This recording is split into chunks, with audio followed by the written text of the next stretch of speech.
Hey there, and welcome to the Confident Woman Podcast. I'm your host, Rachel Brooks.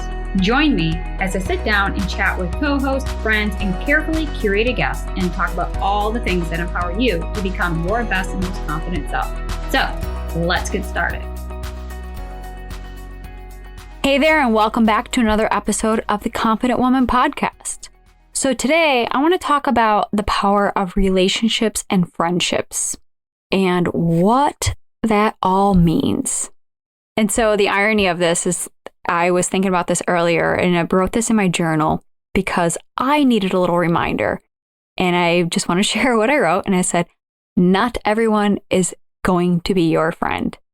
And that was, to be honest, a little bit of a hard pill to swallow because as a recovering perfectionist and people pleaser, that was something that I had tied my identity to. Is that if people didn't like me, I felt that there was something wrong with me, that there was something that needed to be changed or fixed in order to be loved and accepted. So as I was, coming to terms with that, I realized wow, that was pretty profound. And I just wanted to share that with you guys because I don't know, maybe you needed the reminder too, or just kind of sometimes we just need our words to kind of punch us in the face and be like, stop trying to be something for everybody because not everybody is your person. And I think that was so important. And so anyway, I just wanted to share that and just kind of differentiate really the difference between relationships and friendships.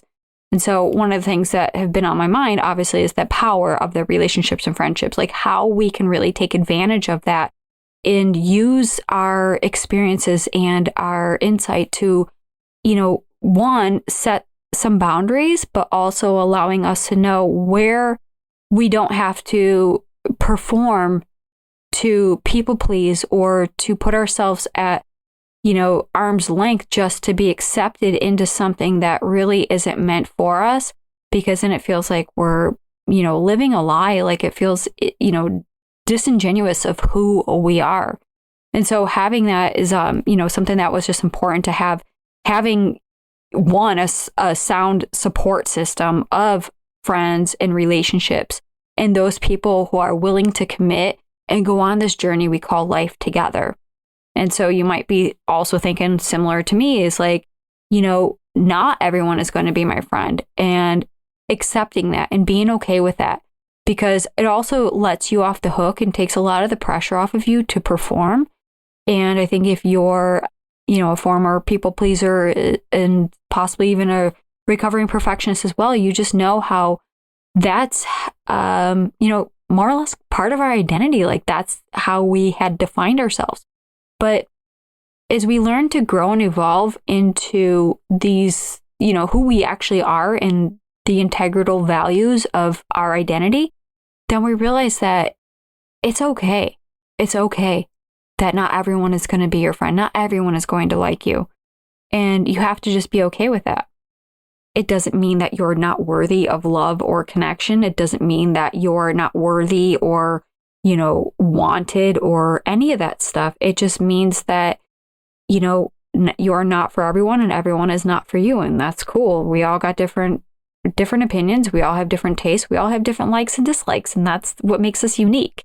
And that's why it's so important to really lean on and gather our real friends together and build a community of, like-minded individuals that are also, supportive of one another, who also have similar values and beliefs behind, whatever it is that you enjoy or, like and dislike and all those things, right? Somebody who's just more in your lane instead of you trying to be something for everybody.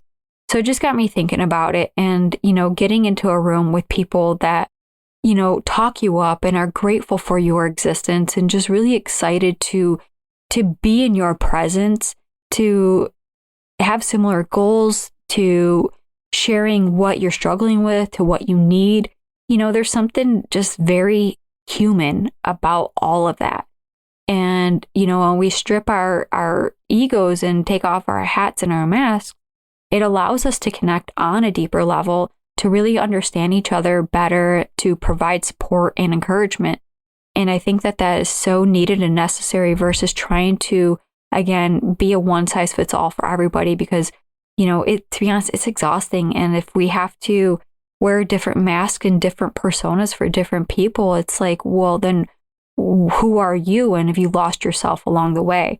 So again, you spreading yourself thin just takes away from who, robbing you from your own unique, incredible greatness just to please other people. And that's, really, it's more of a disservice, and it just feels out of alignment with your integral values. So too often we think that we're alone in these struggles, that perhaps we're starving for this connection, this attention, this community, this acceptance, this belonging. But I think it's so important to recognize that that is where you belong within. And it's like when you own who you are, you attract the right individuals that also see your potential and greatness. And then when you are attracting those others into your sphere, you see the potential and greatness in them, and it just amplifies that. And so that's a really cool, just beautiful, beautiful experience itself. And so when we're feeling just alone and like this, going at things like solo, we can forget that there are others on this journey.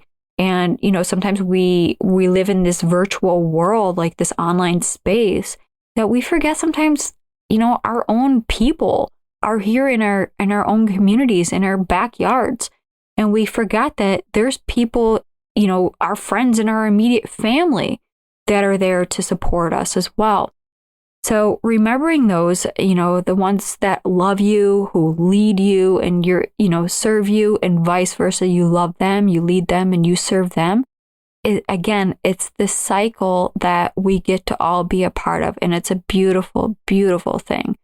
And so when we get to make that effort and we get to be around our friends and our loved ones and let them see, how valuable you are, and they show the love and appreciations for having you in their life, you get to listen to them and they get to listen to you. And it just goes back and forth, and it makes you feel validated. It makes you feel seen. It makes you feel heard. And I think that that's so important when we're just trying to navigate this world and find our placement, our community. And, I think a lot of that, takes place in our own personal growth and development journeys. And for me personally, that was something that I had to encounter and experience, but also experience the pain of letting go of, certain individuals that are no longer allowing me to be my unique self. And if I felt this discontentment inside, I can only imagine what others may or may not have been feeling. But on the other side of like, are they accepting of me? And so I ask you the same thing. Like, are you trying to force yourself like a square peg into a round hole just to fit in, just to feel like you're accepted, just to be noticed, just to be seen? But yet they're not really seeing you. And that's a difference. And so when we talk about seeing, it's about going inside and having that self-reflection, right? So you're the only one who can identify that. You're the only one who can really answer those questions about feeling that sense of being in existence through our own lens of self-reflection. So how are we showing up for us, right? For our uniqueness. How are you showing up for you? How are you showing up for others? And are you attracting those individuals that you want to be a part of? Are they coming into your sphere? Are you going into their sphere? And when we're together, are you feeling that you can be you, all of you? Can they accept and embrace all of your imperfections, flaws, and quirks, and weirdness, and all of the little things that just make us us, right? Are they willing to accept that? Or do you feel like you have to push yourself into something and then diminish or lessen yourself just to be in proximity of who they are? So these were some of the questions that, I kind of had to experience, but also thought that it'd be, if I'm experiencing this, then perhaps you might be experiencing this as well, or know somebody. And, seeing ourselves on two sides of the coin really gives us that perspective of seeing things differently, so we can come at it from a place of empathy and love and compassion, and really just stripping it down to human connection. And I think that that is the key to just really feeling like this, in a social world, in the social online space, about creating connection. So I hope this is a reminder. I hope this encourages you. I hope all the things, right? Because I think, as we, again, are going through this journey, it's all about pulling from our experiences. It's about connection. It's about community. It's about building stronger relationships and friendships.